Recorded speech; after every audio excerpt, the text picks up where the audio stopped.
സ്നേഹാവസാണ് ഹിന്ദിയാണ് പഠിപ്പിക്കുന്നത്. അപ്പൊ നമുക്ക് കുറച്ച് ഹിന്ദി പഠിക്കാം അല്ലെ. അപ്പൊ ഇവിടെ ഹിന്ദി എന്ന് പറയുന്ന വിഷയം പലർക്കും ഇപ്പൊ ഇതിൽ കാണുന്ന പലർക്കും വളരെ ടഫ് ആയിട്ടുള്ള ഒരു വിഷയമായിരിക്കും അല്ലെ. പേടിക്കണ്ട, നിങ്ങളുടെ കൂടെ സൈലം ഉണ്ട്, മിസ് ഉണ്ട്. നമുക്ക് അടിപൊളിയായിട്ട് ജോളി ജിങ്കാലയായിട്ട് മുന്നോട്ട് പോവാം, എല്ലാം പഠിച്ചിട്ട് പോവാം അല്ലെ.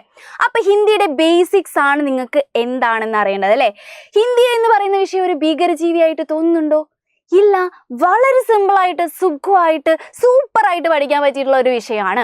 ഹിന്ദിയുടെ ബേസിക്സ് എന്ന് പറയുമ്പോൾ മക്കൾ ആദ്യം ആലോചിക്കേണ്ടത് ഹിന്ദിയിലെ അക്ഷരമാലയാണ്. അപ്പൊ നമ്മുടെ ഫസ്റ്റ് സ്റ്റെപ്പ് എന്ന് പറയുന്നത് എന്താണ്? അക്ഷരമാല പഠിച്ചിരിക്കുക എന്ന് പറയുന്നത് തന്നെയാണ് കേട്ടോ. അപ്പൊ ഹിന്ദിയിൽ അക്ഷരമാല നല്ല പഠിച്ച് സെറ്റാക്കാം. അത് കഴിഞ്ഞിട്ട് കുഞ്ഞു കുഞ്ഞു വേർഡുകൾ പഠിക്കാൻ പറ്റുകയാണെങ്കിൽ മക്കൾ എന്ത് ചെയ്യുക? കുഞ്ഞു കുഞ്ഞു വേർഡുകൾ പഠിച്ചു വെക്കാം. അത് കഴിഞ്ഞിട്ട് ഏറ്റവും വലിയൊരു സംഭവം നിങ്ങളുടെ മുന്നിൽ വരുന്ന ഒരു പ്രശ്നം വരുന്നത് എന്താണ്? സെന്റൻസ് ക്രിയേറ്റ് ചെയ്യുക എന്ന് പറയുന്നതാണ് അല്ലേ. ഈ സെന്റൻസ് ക്രിയേറ്റ് ചെയ്യാനുള്ള ഒരു വിദ്യയായിട്ടാണ് മിസ് ഇന്ന് വന്നിട്ടുള്ളത്. വളരെ വളരെ ഇമ്പോർട്ടൻ്റ് ആയിട്ട് ഹിന്ദിയിൽ പഠിച്ചു വെക്കേണ്ട ഒരു കാര്യം എന്താണത്? ഇതാണ് മക്കളെ ആ കാര്യം എന്ന് പറയുന്നത്. എന്താണ്? വിഭക്തി പ്രത്യയ് എന്ന് പറയുന്ന കാര്യമാണ്. വിഭക്തി പ്രത്യയ് മിസ്സേ പേര് കേട്ടിട്ട് തന്നെ പേടിയാകുന്നു. ഒന്നുമില്ലടാ, വെറുതെ ഒരു ഗുമ്മിന് പേരിട്ടേക്കാണ്. സാധാരണ സിമ്പിൾ ആയിട്ടുള്ള ഒരു കാര്യമാണ്. നമ്മൾ ഇംഗ്ലീഷിൽ ഇതിന് പ്രപ്പോസിഷൻ എന്ന് പറയും. എന്ത് പറയും? പ്രപ്പോസിഷൻ എന്ന് പറയും അല്ലേ. വിഭക്തി പ്രത്യയ് എന്ന് ഹിന്ദിയിൽ പറയും, വിഭക്തി പ്രത്യയങ്ങൾ എന്ന് മലയാളത്തിൽ പറയും. എന്താണ് ഈ വിഭക്തി പ്രത്യയങ്ങൾ? മിസ് സിമ്പിളായിട്ട് പറയട്ടെ. അപ്പം മക്കള് എന്താണ് ഹിന്ദിയിൽ ഒരു സെന്റൻസ് പറയാണ്? എന്താണ്? രാമു കാ ഘർ, രാമുവിൻ്റെ വീട് അല്ലേ. ഈ കാ പിന്നെന്താണ്? 1 से 10 तक, 1 മുതൽ 10 വരെ. ഈ കാ സേ എന്നൊക്കെ പറയുന്നത് മക്കൾ ശ്രദ്ധിച്ചിട്ടില്ലേ? ഈ പുട്ടിന് തേങ്ങ ഇടുന്ന പോലെ കാ, കേ, കി, കോ, സേ, നേ എന്നൊക്കെ പറഞ്ഞ് ഒരുപാട് അക്ഷരങ്ങൾ ഇടുന്നത് ശ്രദ്ധിച്ചിട്ടില്ലേ? അതാണ് വിഭക്തി പ്രത്യയം എന്ന് പറയുന്നത്. അതിൽ കൂടുതലൊന്നുമില്ല. കുറച്ചും കൂടി സിമ്പിളാക്കി തരട്ടെ. കുറച്ചും കൂടി സിമ്പിളായിട്ട് പറയാട്ടോ. മക്കൾ ഹിന്ദിയിൽ ഒരു സെന്റൻസ് ഉണ്ടാക്കുകയാണ്. മലയാളത്തിൽ നമ്മൾ പറയുകയാണ് എന്ത്? മായയുടെ വീട്. എന്താണ് വേണ്ടത്? മായയുടെ വീട് എന്നാണ് വേണ്ടത് മക്കൾക്ക്. നോക്കിക്കേ, മായയുടെ വീട് എന്നുള്ളതാണ് വേണ്ടത് അല്ലേ. നോക്കിക്കേ, ഒന്നും കൂടി മിസ് ഡാർക്ക് ആക്കാട്ടോ. മായയുടെ വീട്, ഇതാണ് വേണ്ടത്. ഇതില് മായ എന്ന് പറയുന്നത് മായ തന്നെയാണ് ഹിന്ദിയിൽ അല്ലേ. വീട് എന്ന് പറയുന്നത് എന്താണ്? ഘർ ആണ് എന്ന് മക്കൾക്ക് അറിയാം അല്ലേ. മായ എന്ന് പറയുന്നത് മായ എന്ന് തന്നെയാണ്. വീടിന് നമ്മൾ ഘർ എന്ന് പറയും എന്ന് മക്കൾക്ക് അറിയാം അല്ലേ. ഘർ എന്നും പറയും. ഇനി മായ ഘർ എന്ന് പറഞ്ഞാൽ എന്ത് മാത്രമേ ആവുള്ളൂ? മായ വീട് എന്ന് മാത്രമേ ആവുള്ളൂ. സെന്റൻസ് പൂർത്തിയാവോ? ഇല്ല. അപ്പോഴാണ് നമുക്ക് ആരുടെ ആവശ്യം? വിഭക്തി പ്രത്യയത്തിന്റെ ആവശ്യം അല്ലേ. നോക്കിക്കേടാ, ഈ യുഡേ എന്ന് പറയുന്ന കാര്യം അല്ലേ. യുഡേ എന്ന് പറയുന്ന കാര്യത്തിന് പകരമായി നമ്മൾ ഹിന്ദിയിൽ ഒരു വേർഡ് ഉപയോഗിക്കേണ്ടതുണ്ട്. അതാണ് എന്തടാ? കാ എന്ന് പറയുന്നത്. എന്താണ്? കാ എന്ന് പറയുന്നത്. മായാ കാ ഘർ എന്ന് പറയുന്നത് എന്താണ്? മായാ കാ ഘർ എന്ന് പറയുന്നത്. ഇപ്പൊ മനസ്സിലായോ? ഇതാണ് വിഭക്തി പ്രത്യയം എന്ന് പറയുന്നത് അല്ലേ. ഈ കാ എന്ന് നമ്മൾ ചേർത്തിട്ടില്ലേ? ഈ യുഡേ എന്നുള്ളതിന് പകരം നമ്മൾ കാ എന്ന് ഹിന്ദിയിൽ എഴുതിയോ? അതാണ് വിഭക്തി പ്രത്യയം എന്ന് പറയുന്നത്. സിമ്പിൾ അല്ലേ? ഇനി കേട്ടോളാട്ടോ. മായ ഘർ എന്ന് പറയുന്ന 2 വാക്കുകളെ കൂട്ടി യോജിപ്പിക്കാൻ വേണ്ടി നമ്മൾ ഉപയോഗിച്ചിട്ടുള്ള അക്ഷര രൂപമാണ് എന്ത് എന്ന് പറയുന്നത്? ഈ കാ എന്ന് പറയുന്നത് അല്ലേ. അപ്പൊ വിഭക്തി പ്രത്യയം എന്താണ് മക്കളെ? വിഭക്തി പ്രത്യയം എന്താണ്? മിസ്സിന്റെ കൂടെ പറഞ്ഞോളാം കേട്ടോ. എന്താണ്? ഹിന്ദി ഭാഷയിൽ വാക്കുകളെ കൂട്ടി യോജിപ്പിക്കുവാൻ വേണ്ടി നമ്മൾ ഉപയോഗിക്കുന്ന അക്ഷര രൂപങ്ങളെയാണ് നമ്മൾ വിഭക്തി പ്രത്യയങ്ങൾ എന്ന് പറയുന്നത്. ഇപ്പൊ കത്തിയില്ലേ? നോക്കിക്കേ, നമുക്ക് എത്ര വിഭക്തി പ്രത്യയങ്ങൾ ഉണ്ട് എന്നുള്ളത് പഠിക്കണം അല്ലെ. എത്ര വിഭക്തി പ്രത്യയങ്ങളാണുള്ളത്? 9 വിഭക്തി പ്രത്യയങ്ങളാണ്. എത്ര എണ്ണം ഉള്ളത്? 9 എണ്ണമാണ് നമുക്ക് വിഭക്തി പ്രത്യയങ്ങൾ ഉള്ളത് കേട്ടോ. 9 എണ്ണം ഉണ്ട്. ആ 9 എണ്ണം നമ്മൾ ഇന്ന് അടിപൊളിയായിട്ട് പഠിക്കാൻ പോവാണ്. മിസ്സിന്റെ കൂടെ എല്ലാവരും വന്നോളാം. നോക്കിക്കേ, 9 എണ്ണം പറയാൻ പോവാണേ. നേക്കോ സേ കാക്കേക്കി മേ പർ കെ ലിയെ. എന്താണ്? നേക്കോ സേ കാക്കേക്കി മേ പർ കെ ലിയെ. മക്കളെ എങ്ങനെ പഠിക്കണം എന്നറിയോ? 3 എണ്ണം ആക്കിയിട്ട് എന്താ ഒരു താളത്തിൽ അങ്ങ് പറഞ്ഞാൽ മതി. ഇങ്ങനെ നേക്കോ സേ കാക്കേക്ക് മേ പെർ കെ ലിയെ. ഒരു താളത്തിൽ അങ്ങ് പഠിച്ചു പോയാൽ മതി. എന്താണ്? താളത്തിൽ പഠിച്ചു പോവാ. നേക്കോ സേ പിന്നെന്താണ്? കാക്കേക്ക് മേ പെർ കെ ലിയെ. ഓക്കെ അല്ലേ? ഇനി ഇതൊക്കെ എന്താണ്, എവിടെയൊക്കെയാണ് ഉപയോഗിക്കുന്നതെന്ന് അറിയണ്ടേ? പറഞ്ഞു തരാടാ. എങ്ങനെയാണ് ഉപയോഗിക്കുന്നത് എന്ന് പറഞ്ഞു തരാം. നോക്കിക്കേ, നേയുടെ അർത്ഥം എന്താണ് എന്നുള്ളതാണ് നമുക്ക് പഠിക്കേണ്ടത് അല്ലെ. എന്താണ് നേയുടെ അർത്ഥം? എന്താണ്? ആദ്യത്തെ നമ്മുടെ വിഭക്തി പ്രത്യയം എന്ന് പറയുന്നത് നേ ആണ്. പ്രത്യേകിച്ച് അർത്ഥം ഒന്നുമില്ല. എന്താണ്? പ്രത്യേകിച്ച് അർത്ഥം ഒന്നുമില്ല. അതെന്താ മിസ്സേ അങ്ങനെ? എടാ, ഈ നേ എന്ന് പറയുന്ന ആളുണ്ടല്ലോ, അവന് കുറച്ച് കൊമ്പ് കൂടുതലാണ്. അവന് വേറെ തന്നെ കുറേ നിയമങ്ങളുണ്ട്. ആ നിയമങ്ങൾ നമ്മൾ വരും ക്ലാസ്സിൽ എടുക്കുന്നതാണ്. ഇപ്പൊ മക്കള് ഇത് മാത്രം ആലോചിച്ച് വെച്ചാൽ മതി. എന്താണ്? പ്രത്യേകിച്ച് അർത്ഥമൊന്നുമില്ല. പക്ഷേ വളരെ ഇമ്പോർട്ടൻ്റ് ആയിട്ട് ശ്രദ്ധിക്കേണ്ട ഒരു കാര്യമുണ്ട്. ഈ നേ എന്ന് പറയുന്ന ആളെ നമ്മൾ എപ്പോഴാണ് ഉപയോഗിക്കുന്നത് എന്നുള്ളത് മക്കൾ ജസ്റ്റ് ഒന്ന് പഠിച്ചു വെക്കണം. എപ്പോഴാണ്? പാസ്റ്റ് ടെൻസിലാണ് നമ്മൾ ഉപയോഗിക്കുക. എന്താണ്? ഭൂതകാലത്താണ് നമ്മൾ ഉപയോഗിക്കുക? ഈ നേ എന്ന് പറയുന്ന ആളെ ഉപയോഗിക്കുക കേട്ടോ. എന്താണ്? പാസ്റ്റ് ടെൻസിലാണ് നമ്മൾ ഉപയോഗിക്കാറ്. പിന്നെ വേറൊരു കാര്യമുള്ളത് എന്താണ്? ഈ നേ എന്ന് പറയുന്ന ആള് ആരുടെ കൂടെയാണ് വരാറ്? കർത്താവിൻ്റെ കൂടെയാണ് വരാറ്. സബ്ജക്റ്റിൻ്റെ കൂടെയാണ് വരാറ്. ഇതും കൂടി മക്കളൊന്ന് ആലോചിച്ച് വെക്കണം. മാത്രമല്ല എന്താണ്? നമ്മുടെ ഒബ്ജക്റ്റ് അല്ലെങ്കിൽ എന്താണ് കർമ്മം എന്ന് പറയുന്ന ആള് എപ്പോഴും ഉണ്ടായിരിക്കണം. ആരുടെ കൂടെ? ഈ നേ എന്ന് പറയുന്ന ആളെ നമ്മൾ ഉപയോഗിക്കുമ്പോൾ. ഇതൊക്കെ തല തിരിഞ്ഞിട്ടുണ്ടാവും അല്ലേ? അതൊന്നും മക്കൾ ആലോചിച്ചില്ലെങ്കിലും സാരമില്ല. ഇത് ജസ്റ്റ് ഒന്ന് ആലോചിച്ച് വെച്ചാൽ മതി കേട്ടോ. ജസ്റ്റ് ഒന്ന് ഈ കാര്യം എന്ത് ചെയ്യണം? ആലോചിച്ച് വെച്ചാൽ മതി. നമ്മൾ പഠിക്കേണ്ടത് നേക്ക് ഒരു അർത്ഥവും ഇല്ല എന്നുള്ളതാണ്. എക്സാമ്പിൾ പറയാം മിസ്. എക്സാമ്പിൾ പറയാം. മക്കൾ ശ്രദ്ധിച്ച് കേട്ടോളെ. എക്സാമ്പിൾ പറയുന്നേ. ബിബീനെ ദേക്ക. ബിബി കണ്ടു. പാസ്റ്റില് ഭൂതകാലത്തിൽ നമ്മുടെ ബിബി കണ്ട കാര്യമാണ് നമ്മൾ പറയുന്നത്. ബിബീനെ ദേക്ക. ബിബി കണ്ടു എന്ന് പറയുന്നത് അല്ലേ. അപ്പൊ പാസ്റ്റില് നമ്മൾ കണ്ട കാര്യം പറയാൻ വേണ്ടിയിട്ടാണ് ബിബീനെ ദേക്ക എന്ന് ഉപയോഗിച്ചല്ലേ. ഈ നേ എന്ന് പറയുന്ന ആൾക്ക് എന്തില്ല? പ്രത്യേകിച്ച് അർത്ഥമൊന്നും ഇല്ല. ഇത് മാത്രം മക്കൾ ജസ്റ്റ് ഒന്ന് ആലോചിച്ച് വെക്കുക. നേ എന്ന് പറഞ്ഞാൽ പ്രത്യേകിച്ച് അർത്ഥമില്ല. അടുത്ത ആൾ ആരാണ്? കോ ആണ്. നേ കോ സേ അല്ലേ. അതിൽ കോ ആണ് നമ്മൾ പഠിക്കാൻ പോകുന്നത്. നോക്കിക്കേ, കോ എന്ന് വെച്ചാൽ മലയാളത്തിൽ ഖ്, ന്, ലേ, യേ എന്നുള്ള അർത്ഥങ്ങളുണ്ട്. എന്തൊക്കെയാ? ഖ്, ന്, ലേ, യേ. സിമ്പിൾ ആണ്. നമ്മൾ എക്സാമ്പിൾ വെച്ച് മാത്രമേ പഠിക്കത്തുള്ളൂ. നോക്കിക്കേടാ. ബിബിയെ നോക്കൂ. നമ്മുടെ മലയാളം സെന്റൻസ് ആണേ. മിസ് പറയാണ് മലയാളം സെന്റൻസ്. ബിബിയെ നോക്കൂ. ഇത് ഹിന്ദിയിലേക്കാക്കി മക്കൾക്ക് മാറ്റണം. നോക്കിക്കേ, ബിബിയെ നോക്കൂ എന്നുള്ളതാണ്. ബിബിയുടെ ബിബി തന്നെ നമ്മൾ ഹിന്ദിയിൽ പറയും. നോക്കൂ എന്നുള്ളതിന് എന്താണ്? ദേക്കോ എന്ന് പറയും. ബിബിയെയും നോക്കുവിനെയും നമ്മൾ യോജിപ്പിക്കാൻ വേണ്ടി എന്ത് ചെയ്തു? ബിബി കോ ദേക്കോ എന്നുള്ള വേർഡ് ഉപയോഗിച്ചില്ല. എന്താണ്? ബിബി കോ. ബിബിയെ നോക്കൂ എന്നുള്ളത് അല്ലേ. അടുത്ത നോക്കിക്കേ, ബിബിക്ക് കൊടുക്കൂ. ബിബിക്ക് കൊടുക്കൂ എന്ന് പറയണമെങ്കിൽ നമ്മൾ എന്ത് ചെയ്യണം?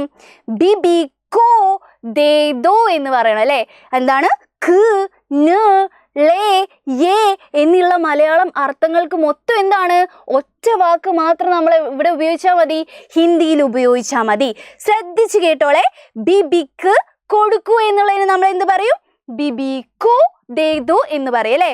ഇനി അവൾക്ക് കൊടുക്കൂ അല്ലെങ്കിൽ അവൾക്ക് കൊടുക്കൂ, അവന് കൊടുക്കൂ എന്ന് പറയാണ് അല്ലേ. നോക്കിക്കേ, ഉസ്കോ ദേ ദോ.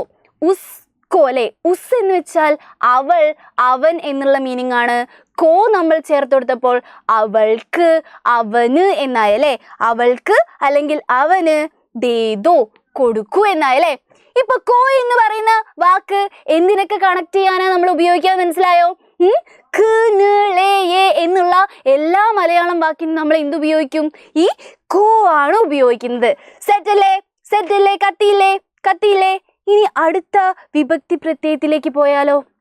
അടുത്ത ആള് വളരെ വളരെ ഇമ്പോർട്ടൻ്റ് ആണ്. മക്കൾക്ക് എപ്പോഴും തെറ്റിപ്പോകുന്ന ആളാണ്. വളരെ ഇമ്പോർട്ടൻ്റ് ആയിട്ട് ശ്രദ്ധിച്ചിരുന്നോളാം കേട്ടോ. നോക്കിക്കേ, സേ എന്ന് പറയുന്ന ആളാണ്. ആരാണ്? സേ എന്ന് പറയുന്ന ആളാണ്.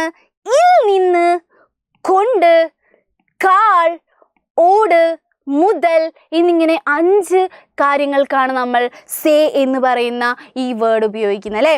നോക്കിക്കോളാം, നമ്മൾ അർത്ഥം പറയുകയാണെ ശ്രദ്ധിച്ചിരുന്നോളാം. വീട്ടിൽ നിന്ന് വന്നു. എന്താണ്? വീട്ടിൽ നിന്ന് വന്നു. വീട് എന്നുള്ളതിന് ഗർ എന്നാണ് പറയാ, വന്നു എന്നുള്ളതിന് ആയ എന്നാണ് പറയാ. വീട് വന്നു എന്ന് പറയാൻ പറ്റുമോ? ഗർ ആയ എന്ന് പറയാൻ പറ്റുമോ? ഇല്ല. ഗർ സേ ആയ, വീട്ടിൽ നിന്ന് വന്നു അല്ലെ. ഇൽ നിന്ന് എന്നുള്ളതിന് നമ്മൾ സേ ഉപയോഗിച്ചു. ഓക്കെ അല്ലേ? കത്തി വരുന്നില്ലേ? നോക്കിക്കേ, അടുത്തത് പേന കൊണ്ട് എഴുതി അല്ലെ. പേന എന്നുള്ളതിന് കലം എന്ന് പറയും, ലിഖ എന്നുള്ളതിന് എഴുതി എന്ന് പറയും അല്ലെ. പേന കൊണ്ട് എഴുതി, കലം സേ ലിഖ. എന്താണ്? കലം സേ ലിഖ എന്ന് നമ്മൾ എഴുതും അല്ലെ. ഓക്കെ അല്ലേ? അടുത്ത അർത്ഥം നോക്കിക്കേ, ഓട് എന്നുള്ള അർത്ഥം കൂടി വരുന്നുണ്ട് അല്ലേ. നോക്കിക്കേ, ബിബിയോട് പറയൂ. ബിബി സേ കഹോ. എന്താണ്? സേ എന്താണ്? യോട് എന്നുള്ള അർത്ഥത്തിനും കൂടി നമ്മൾ ഉപയോഗിച്ചില്ലേ. ബിബിയോട് പറയൂ, ബിബി സേ കഹോ. ഓക്കെ അല്ലേ? സെറ്റ് അല്ലേ? അടുത്ത് ശ്രദ്ധിച്ചേ മക്കള്, 1 മുതൽ 10 വരെ. അപ്പൊ സേ എന്നുള്ള വാക്ക് മുതൽ എന്ന് പറയാൻ കൂടി നമ്മൾ ഉപയോഗിക്കുന്നുണ്ട്. എന്താണ്? 1 മുതൽ 10 വരെ. 1 से 10 तक. എന്താണ്? 1 से മുതൽ 10, 10 തക് വരെ അല്ലേ. 1 മുതൽ 10 വരെ. മുതൽ എന്നുള്ള വാക്കിനും കൂടി നമ്മൾ എന്ത് ഉപയോഗിക്കും? സേ ഉപയോഗിക്കും അല്ലേ. ഓക്കെ അല്ലേ? കത്തുന്നില്ലേ? അപ്പൊ സേ എന്താണ്? ഇൽ നിന്ന്, കൊണ്ട്, കാൽ, ഓട്, മുതൽ എന്നിങ്ങനെ അർത്ഥങ്ങൾക്കൊക്കെ നമ്മൾ ഒറ്റ വാക്കാണ് ഉപയോഗിക്കുന്നത്. എന്താണ്? സേ എന്ന് പറയുന്നത് അല്ലേ. ഒറ്റൊരു വിഭക്തി പ്രത്യയമാണ് ഉപയോഗിക്കുന്നത് സേ അല്ലേ, കൂട്ടി യോജിപ്പിക്കാൻ വേണ്ടി. ഓക്കെ അല്ലേ? അടുത്തത് 3 ആൾക്കാരാണ്. 3 ആൾക്കാർക്കും ഒരേ അർത്ഥമാണുള്ളത്. എന്താണ്? 3 ആൾക്കാർക്കും ഒരേ അർത്ഥമാണുള്ളത്. മക്കള് ഒന്ന് ശ്രദ്ധിച്ച് കേട്ടോ.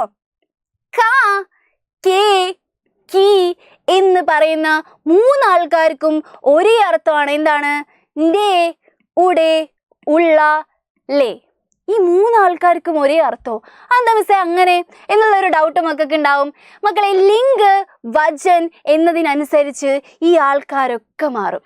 ലിംഗ് വചൻ എന്ന് പറയുന്ന കാര്യം അടുത്ത ക്ലാസ്സിൽ നമ്മൾ എടുക്കുന്നതാണ്. ഇനി വരുന്ന ക്ലാസ്സുകളിൽ ബേസിക് ക്ലാസ് ആയിട്ട് നമ്മൾ അത് എടുക്കും. അപ്പം നമുക്ക് കൂടുതൽ നന്നായിട്ട് അത് പഠിക്കാം കേട്ടോ. ഇപ്പൊ മക്കളെ ഇത് മാത്രം ആലോചിച്ച് വെച്ചാൽ മതി. എന്താണ്? കാ, കേ, കീ എന്ന് പറയുന്നതിന്റെ അർത്ഥം എന്ന് പറയുന്നത് ഡേ, ഉടേ, ഉള്ള, ലേ എന്ന് പറയുന്നതാണ്. മനസ്സിലായില്ലേ? കത്തിയില്ലേ? എക്സാമ്പിളിലേക്ക് പോയാലോ? നോക്കിക്കേടാ, മായയുടെ വീട്. മായയുടെ വീട് എന്നുള്ളതിന് നമ്മൾ എന്തുപയോഗിക്കും? മായാകാഗർ. എന്താണ്? മായാകാഗർ അല്ലേ. ഇവിടെ കായാണ് നമ്മൾ ഉപയോഗിച്ചത്. കാരണം ഗർ എന്ന് പറയുന്നത് പുല്ലിംഗമാണ്. ഇതിനെക്കുറിച്ചൊക്കെ മിസ് പിന്നീട് പറയുന്നതാണ്. മക്കൾ ജസ്റ്റ് ഒന്ന് ആലോചിച്ച് വെച്ചാൽ മതി. കാ എന്ന് പറയുന്നത് എന്തിൻ്റെ അർത്ഥമാണ്? യുഡേ എന്ന് പറയുന്നതിൻ്റെ അർത്ഥമാണ്. ഇനി സ്കൂൾ കെ ബച്ചേ, സ്കൂളിലെ കുട്ടികൾ അല്ലേ. സ്കൂൾ കെ ബച്ചേ എന്ന് വെച്ചാൽ എന്താ? സ്കൂളിലെ കുട്ടികൾ. ലേ എന്ന് പറയുന്ന വാക്കിന് നമ്മൾ എന്തുപയോഗിച്ചു? ഖേ ഉപയോഗിച്ചു അല്ലേ. കാ, കേ, കീ എന്ന് പറഞ്ഞ് ഡേ, ഉടേ, ഉള്ള, ലേ. ഈ 4 വാക്കുകൾക്ക് നമ്മൾ ഖ, കെ, കി എന്ന പ്രയോഗം, വിഭക്തി പ്രയോഗം നമ്മൾ നടത്തും അല്ലേ. ഓക്കെ അല്ലേ? ഇതും മക്കൾ പഠിച്ചു വെക്കണം. എന്താണ്? ഇതും മക്കൾ പഠിച്ചു വെച്ചോളാം. അടുത്ത ആൾക്കാർ വളരെ സിമ്പിൾ ആണ്. നമ്മൾ ഹിന്ദിയിൽ ഒരുപാട് തവണ ഈ ആൾക്കാർ ഉപയോഗിക്കാറുണ്ട്. മേ, പർ, കേലേ. ഇത് മക്കൾ പഠിക്കുന്ന ആൾക്കാർക്കൊക്കെ എന്തായിരിക്കും അറിയുന്നുണ്ടാവും. ഹിന്ദിയിൽ നമ്മൾ ഒരുപാട് പ്രാവശ്യം കേട്ടിട്ടുള്ള ആൾക്കാരാണ് ഇവര്. മേ, പർ, കേലിയെ എന്ന് പറയുന്നത് അല്ലേ. ജസ്റ്റ് ഒന്ന് കേൾക്കാം. നോക്കിക്കേടാ. മേ എന്ന് പറഞ്ഞാൽ ഇൽ എന്നാണ് അർത്ഥം. എന്താണ്? മേ എന്ന് വെച്ചാൽ ഇൽ എന്നുള്ളതാണ്. ഈ മേയും മക്കൾക്ക് മറന്നു പോവരുത്. ഈ മേം എന്ന് പറയുന്നത് ഞാൻ എന്നുള്ളതാണ്. ഈ മേം എന്ന് പറയുന്നത് ഇൽ എന്നുള്ളതാണ്. ഈ കാര്യങ്ങൾ മക്കൾക്ക് എപ്പോഴും മാറിപ്പോകുന്ന കാര്യമാണ്. അതുകൊണ്ട് മാറിപ്പോകുന്ന കാര്യങ്ങൾ മക്കൾ എന്ത് ചെയ്തോളാ? എഴുതി പഠിക്കുക. ഹിന്ദി എപ്പോഴും എഴുതി പഠിക്കണേ. നോക്കിക്കോളാ. മേ എന്ന് വെച്ചാൽ ഇൽ എന്നുള്ളതാണ്. എക്സാമ്പിൾ ഒന്ന് ശ്രദ്ധിച്ചേടാ. എക്സാമ്പിൾ അല്ലേ. പാനീമേ എന്ന് വെച്ചാൽ എന്താ? വെള്ളത്തിൽ. ഇൽ എന്നുള്ളതാണ് അല്ലേ. പാനീമേ വെള്ളത്തിൽ. നദീമേ എന്താണ്? നദിയിൽ. സ്റ്റുഡിയോമേ സ്റ്റുഡിയോയിൽ അല്ലേ. ഇൽ എന്നുള്ളതിന് ആണ് നമ്മൾ എന്ത് ഉപയോഗിക്കുന്നത്? മേ ഉപയോഗിക്കുന്നത് അല്ലേ? ഇനി പർ ആണ്. പറന്ന് എന്താണ്? പർ എന്ന് വെച്ചാൽ മുകളിൽ എന്നുള്ള അർത്ഥമാണ്. പർ എന്ന് വെച്ചാൽ എന്താണ്? മുകളിൽ എന്നുള്ള അർത്ഥമാണ്. ശ്രദ്ധിച്ചേ, മേസ് പർ. മേസ് പർ എന്ന് വെച്ചാൽ എന്താണ്? മേശയിൽ അല്ലേ? മേശയ്ക്ക് മുകളിൽ എന്നുള്ള അർത്ഥത്തിലാണ് നമ്മൾ പറയുന്നത്. മേശയിൽ, മേശയ്ക്ക് മുകളിൽ എന്നുള്ള അർത്ഥമാണ്. നോക്കിക്കേ, പേട് പർ, മരത്തിൽ, മരത്തിന് മുകളിൽ എന്നുള്ള അർത്ഥത്തിലാണ്. ഈ മുകളിൽ എന്നുള്ള അർത്ഥമാണ് ആര് വരുന്നത്? പർ എന്ന ശബ്ദം വരുമ്പോൾ വരുന്നത് അല്ലേ? അപ്പൊ നോക്കിക്കേ, മേ എന്ന് വെച്ചാൽ ഇല്ലാണ്, പർ എന്ന് വെച്ചാൽ മുകളിൽ, മരത്തിന് മുകളിൽ. പേട് പർ, മേസ് പർ, മേശയ്ക്ക് മുകളിൽ എന്ന് പറയാൻ വേണ്ടിയിട്ടാണ് നമ്മൾ ഉപയോഗിക്കുന്നത് അല്ലേ? അടുത്തത് കേലിയെ ആണ്. കേലിയെ എന്ന് വെച്ചാൽ എന്താണ്? വേണ്ടി എന്നുള്ള അർത്ഥമാണ്. നോക്കിക്കേ, ബിബി കേലിയെ, ബിബിക്ക് വേണ്ടി. ബിബി കേലിയെ, ബിബിക്ക് വേണ്ടി അല്ലേ? ദോടനെ കേലിയെ, ഓടാൻ വേണ്ടി. സോനെ കേലിയെ, ഉറങ്ങാൻ വേണ്ടി. ഈ കേലിയെ എന്തിനാ ഉപയോഗിക്കുന്നത്? വേണ്ടി എന്ന് ഉപയോഗിക്കാൻ വേണ്ടിയിട്ട് അല്ലേ? ഉസ് കേലിയെ, അവന് വേണ്ടി അല്ലെങ്കിൽ അവൾക്ക് വേണ്ടി. ഓക്കെ അല്ലേ? ഓക്കെ അല്ലേ? മിസ് ഇതിൽ എഴുതിയത് മാത്രമല്ല, പറയുന്ന കാര്യങ്ങളും കൂടി മക്കള് അത് എഴുതിയെടുത്തോളാം കേട്ടോ. അപ്പൊ നോക്കിക്കേ നമുക്ക് എത്ര വിഭക്തി പ്രത്യയങ്ങളായിരുന്നു ഉണ്ടായിരുന്നത്? 9 വിഭക്തി പ്രത്യയങ്ങളുണ്ട്. മിസ്സിന്റെ കൂടെ പറഞ്ഞോളാം. നേക്കോസെ, നേക്കോസെ, കാക്കേക്ക്, മേപ്പർ കേലി അല്ലേ? 9 വിഭക്തി പ്രത്യയങ്ങൾ സെറ്റാണോ? സെറ്റ് അല്ലേ? എല്ലാവർക്കും കത്തിയിട്ടുണ്ടാവും. അപ്പൊ മക്കൾ ചെയ്യേണ്ട ഒരു കാര്യം എന്ന് പറയുന്നത് എന്താണ്? മക്കൾ ഇതൊക്കെ എന്താണ് പഠിക്കുക ആദ്യം. എന്നിട്ട് എന്ത് ചെയ്യാം? കമന്റ് ബോക്സിൽ ഇങ്ങനെയുള്ള ഒരുപാട് സെന്റൻസുകൾ എഴുതിയിടുക കേട്ടോ. കമന്റ് ബോക്സിൽ എഴുതിയിടാം. ഇനി നിങ്ങൾക്ക് ബേസിക്സ് ആയിട്ട് വേണ്ട എന്തെങ്കിലും കാര്യം ഉണ്ടെങ്കിൽ അതും കമന്റ് ബോക്സിൽ പറയാ. നിങ്ങളുടെ അഭിപ്രായങ്ങളും രേഖപ്പെടുത്തുക കേട്ടോ. അപ്പൊ അടുത്ത ബേസിക് ക്ലാസ്സുമായിട്ട് വരുന്നത് വരെ ബൈ.